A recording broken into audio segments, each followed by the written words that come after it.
Et si je te disais ça, là, tout de suite, tu ne vis pas dans une réalité objective, mais à l'intérieur de ta propre matrice. Pas une matrice fantastique comme dans le film, mais une matrice intérieure, faite de tes croyances, de tes souvenirs, de tes peurs et de tes habitudes. Chacune de tes réactions, chaque choix, même ce que tu considères comme possible ou impossible, tout est déjà inscrit dans ton code. Ce code fonctionne véritablement comme un système d'exploitation profondément caché que tu n'as absolument jamais vu auparavant, mais qui, en réalité, contrôle absolument tout ce qui se passe. Aujourd'hui, nous allons révéler comment ce code crée ta vie par défaut. Et surtout, comment on peut le réécrire. Et à la fin, je te montrerai une clé archétypale qui change non seulement ta perception, mais aussi la trajectoire même de ta vie. Es-tu prêt à plonger à l'intérieur de ta propre matrice? On a l'habitude de penser que nos pensées, c'est nous, que notre caractère et nos habitudes font naturellement partie de notre personnalité. Mais voilà le paradoxe. La majeure partie de ce que tu appelles toi, ce n'est pas toi. Ce sont les voix de tes parents, les échos de l'école, les attentes de la société, les cicatrices des traumatismes d'enfance et même des phrases entendues par hasard qui sont restées coincées dans ta mémoire. Ce sont des programmes écrits par d'autres. Et maintenant, imagine, toute ta vie, tu agis selon ces codes qui ne sont pas les tiens. Et tu ne te doutes même pas que tes propres limites ont été fixées par quelqu'un d'autre.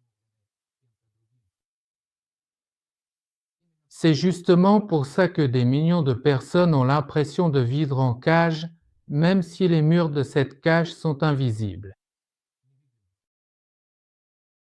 Tu crois toi-même à des limites qui, en réalité, n'existent pas. Et si, là tout de suite, ton impossible était en fait possible? Imagine que tu marches dans un couloir dont les murs sont faits de tes souvenirs, des mots et des regards des autres. Certaines portes sont ouvertes, ce sont les possibilités qui te semblent réelles. D'autres sont fermées et tu ne t'en approches même pas parce que tu es persuadé que cette porte n'est pas pour moi. Mais, au fond, c'est juste parce que quelqu'un t'a dit un jour que les choses fonctionnaient ainsi, et c'est ça, ta propre matrice. Elle n'a pas été créée par toi, mais par les gens et les circonstances qui t'entourent. Les parents, l'école, la société, la culture, chacun a ajouté ses propres lignes de code. Et c'est justement ce code qui dirige tes choix. Rappelle-toi combien de fois tu t'es dit « Je n'ai pas de capacité, il est trop tard, c'est impossible ». Mais d'où viennent ces mots? Est-ce vraiment les tiens? Ou bien est-ce qu'une voix étrangère s'est installée un jour dans ta tête? Prends l'exemple des mythes. Dans la caverne de Platon, les gens voyaient toute leur vie seulement des ombres sur le mur et les prenaient pour la réalité. Mais il a suffi qu'un seul sorte dehors pour qu'ils comprennent que tout son monde n'était qu'une illusion. De la même façon, Bouddha vivait dans le luxe d'un palais jusqu'à ce qu'il découvre la souffrance au-delà de ses murs. Et dans le cinéma, Neo vivait dans un monde familier jusqu'à ce qu'un bug dans le système lui ouvre les yeux. Ces histoires ne sont pas seulement d'anciens récits ou des fantasmes de réalisateurs. Ce sont des miroirs. Elles montrent que chaque personne traverse un moment où elle commence à douter de ce qui l'entoure. Soudain, tu aperçois une fissure dans l'image familière du monde et tout ce qui te semblait certain commence à vaciller. En science, ce phénomène est confirmé par la neuroplasticité. Notre cerveau change sous l'influence de l'expérience, il forme littéralement de nouveaux chemins, de nouveaux itinéraires.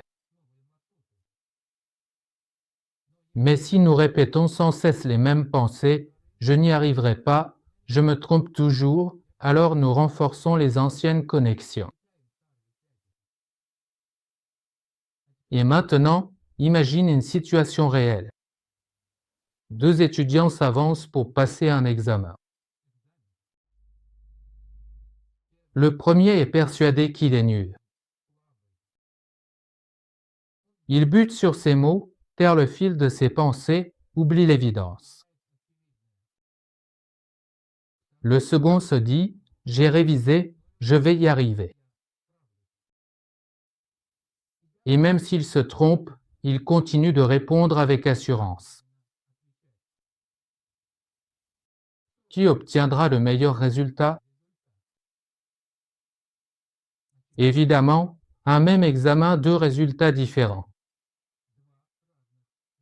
Tout se joue sur le code. Ou prenons un autre exemple. Dans le business, deux personnes lancent exactement le même projet. Le premier part du principe que ça ne marchera probablement pas, que le marché est saturé. Le second se dit « Oui, c'est difficile, mais je vais essayer 10 méthodes différentes ».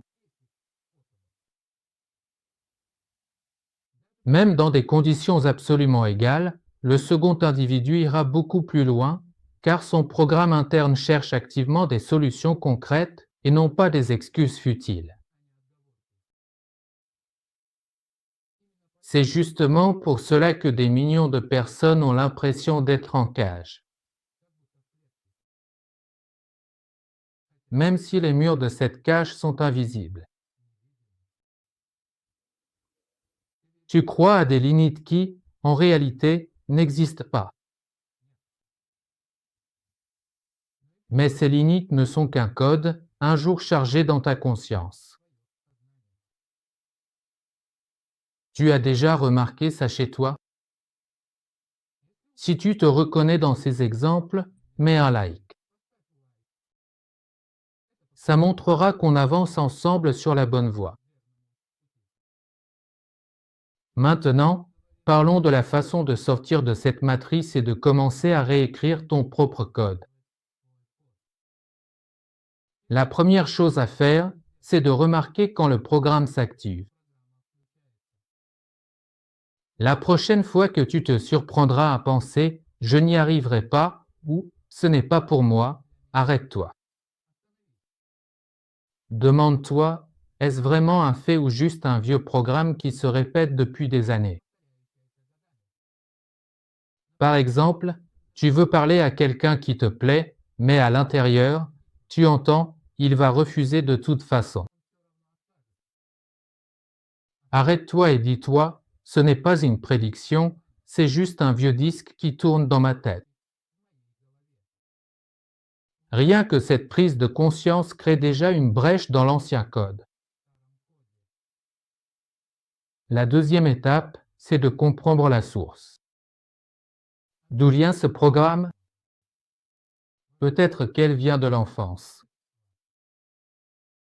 Peut-être qu'à l'école, quelqu'un t'a dit avec moquerie que tu ne savais pas t'exprimer et maintenant, chaque fois que tu dois prendre la parole, ce programme se relance.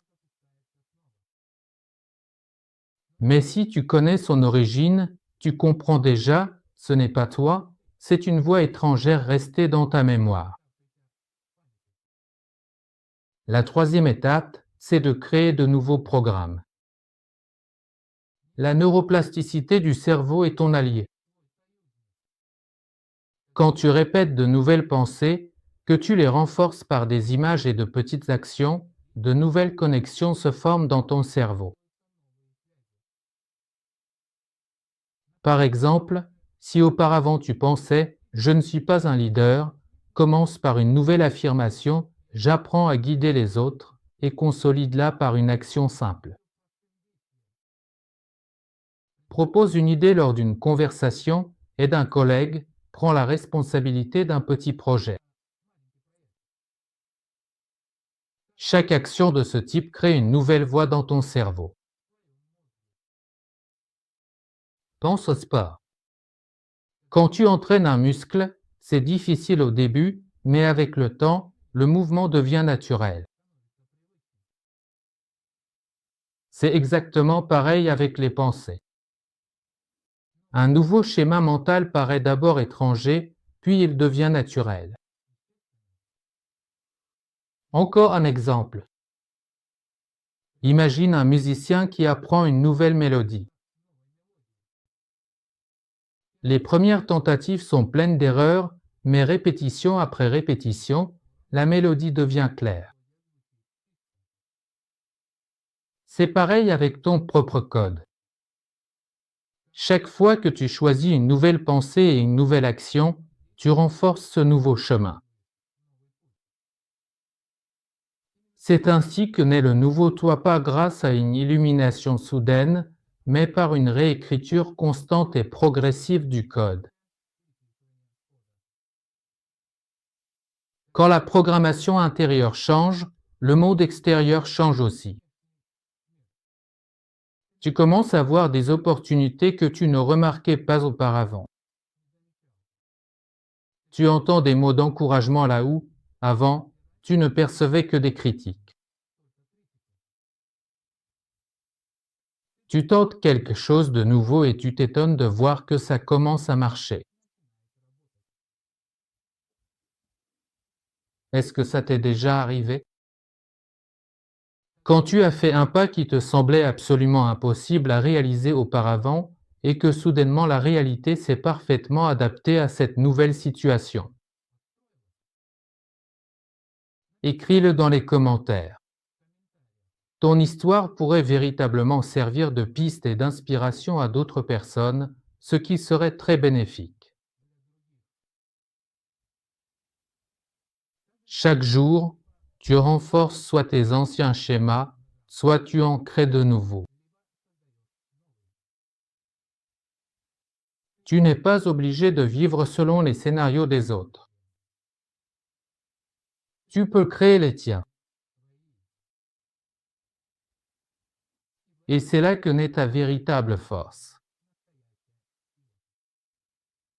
Quand une personne commence à réécrire son code intérieur, au début, il lui semble qu'elle a gagné. Les anciennes croyances s'effondrent, de nouvelles pensées apparaissent, de nouvelles actions aussi, et tout autour commence à changer. Tu ressens de la légèreté, de l'enthousiasme, comme si tu avais enfin retrouvé ta liberté.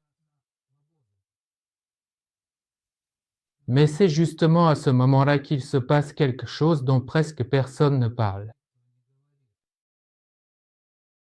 La véritable épreuve ne fait que commencer. Dans les mythes, le héros y est toujours confronté.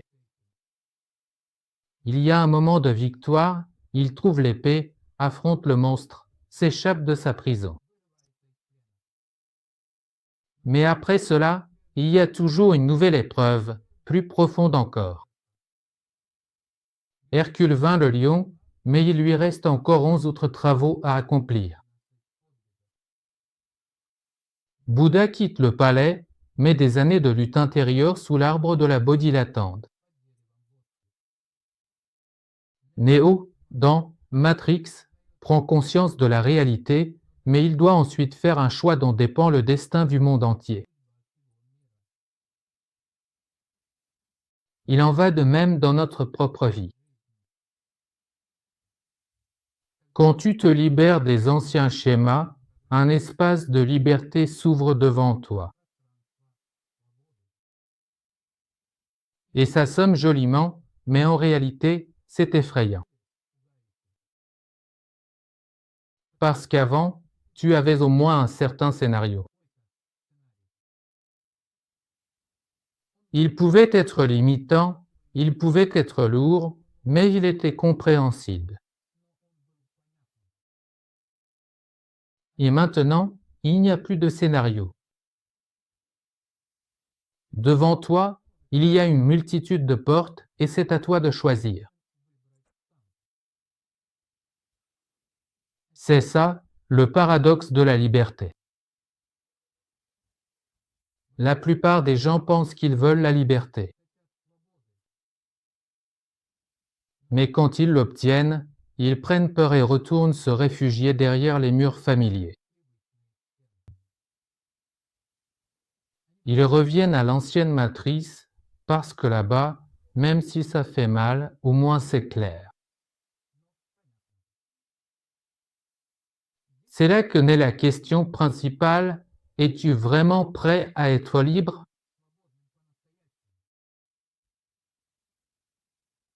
Es-tu prêt à vivre sans règles écrites à l'avance?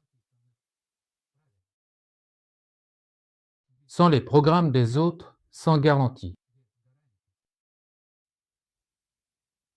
C'est précisément à ce moment-là que se décide si ta vie deviendra une nouvelle histoire ou si tu resteras prisonnier de l'ancienne. Au tout début, je t'ai dit, aujourd'hui, nous allons essayer de regarder dans ta matrice et de trouver la clé qui peut changer non seulement ta perception, mais aussi la trajectoire de ta vie. Et maintenant, nous sommes arrivés à ce moment. Cette clé est simple, mais elle n'est pas évidente. Tu n'es pas tes programmes. Tu es celui qui est capable de les voir, de les analyser et de les réécrire. Tu es l'architecte, pas le chat. Tu es l'auteur, pas une ligne dans le scénario. Quand tu comprends cela, tu ne t'identifies plus à la voix du doute ou à la peur à l'intérieur de toi. Oui, elles résonnent, oui, elles reviennent encore. Mais maintenant tu sais, ce ne sont que de vieilles bandes qu'on peut effacer ou réécrire. Et alors, une force apparaît. La force de choisir quelle pensée répéter. La force de forger de nouvelles habitudes. La force de se reconstruire chaque jour. Regarde ceux qui ont franchi les limites de l'ancienne matrice. Les histoires des grands commencent toujours par un refus de vivre selon les règles des autres. Einstein a rejeté la conception scolaire du temps et a créé une nouvelle physique. Malala Yousafzai a courageusement brisé les schémas de la peur et est devenue la voix puissante de millions de jeunes filles à qui l'on interdisait d'étudier et d'accéder à l'éducation. Steve Jobs a détruit le programme « L'ordinateur est une machine ennuyeuse » et l'a transformé en un outil de créativité. Chacun d'eux a fait la même chose, ils ont cessé de croire à l'ancien code et en ont créé un nouveau. Peut-être que ton geste ne sera pas une découverte mondiale ou une révolution, mais pour toi, il sera tout aussi important, car ce sera ta révolution, ta libération, ton éveil. Demande-toi, quelle est la pensée, quel est le schéma qui m'a retenu pendant des années? Et quel nouveau code suis-je prêt à mettre à sa place dès aujourd'hui?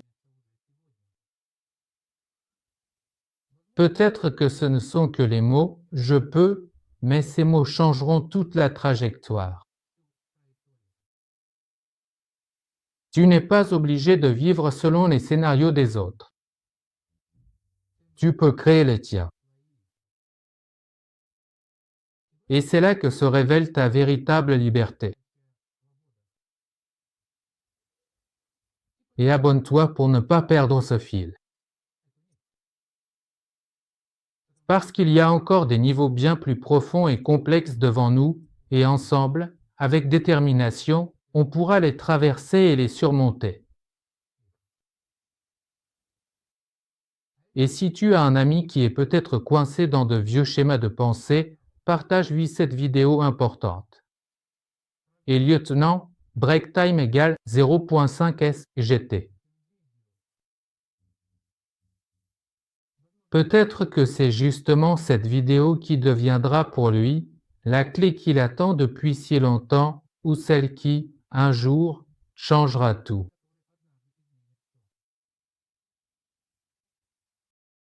Nous avons commencé par dire que tu vis dans ta propre matrice et nous terminons en rappelant que la porte y est toujours ouverte. La seule question est, feras-tu le pas? Merci d'être resté jusqu'à la fin. Tu sais, ça signifie bien plus que simplement regarder la vidéo jusqu'au bout. C'est un signe que vous êtes prêt à approfondir et à chercher des réponses ou à essayer quelque chose de nouveau. Je veux que vous repartiez d'ici non seulement avec des idées, mais avec un sentiment. Vous n'êtes pas seul dans ce voyage. Chacun de nous a sa propre matrice et chacun de nous, étape par étape, la surmonte. Et cela demande du courage. On se reverra. Et peut-être que la prochaine fois, vous sentirez comment votre nouveau code prend vie. À bientôt. Rendez-vous dans la prochaine vidéo. Et rappelez-vous toujours ceci, vous ne faites pas que percevoir le monde qui vous entoure, vous le créez activement et consciemment.